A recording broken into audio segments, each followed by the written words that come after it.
Ucqar dağ kəndlərinin birində yaşayan bir kişi vardı. Yay aylarında tez-tez yaylağa gedərdi. Bu dəfə də tək yola çıxmışdı. Meşənin içindən keçən dar köhnə bir yol var idi. Hava əvvəl sakit idi, amma axşamüstü yağış başladı. Əvvəl zəif yağsa da, sonra isə sanki göy yarılırdı. Yağış yolu yuyub apardı və kişi yolunu itirdi. O fərqinə varmadan meşənin daha da dərinliyinə girirdi. Ətraf qaranlıq idi. Əlində sadəcə bir fənər və ürəyində artan qorxu hissi. Telefonunu çıxardı, ekrana baxdı. Şəbəkə yox idi.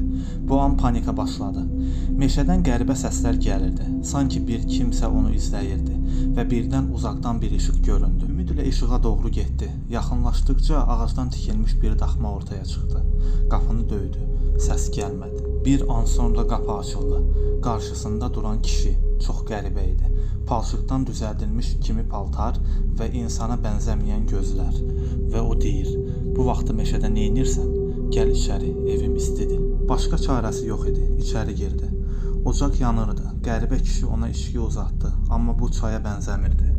O içirmiş kimi göstərdi, amma əslində dodaqlarını belə toxundurmadı. Evdə qəribə bir sükut var idi. Qəribə kişi odun gətirməyə çıxdı və qaydanda kişi onun ayaqlarını gördü. Ayaqları tərs idi. O heç nə demədi, sakit qaldı. Gecə yatmaq vaxtı gəldi. Ev səssiz idi. Kişi qaçmaq istədi. Qapı çöldən bağlı idi. Pəncərə isə sanki daşı dönmüşdü. Çarəsiz geri döndü. Səhər açıldıqda özünü yaylaqda öz evində tapdı. Həmin gecədən sonra o kişi bir daha heç vaxt tək meşəyə getmədi. Sizcə orada nə baş vermişdi?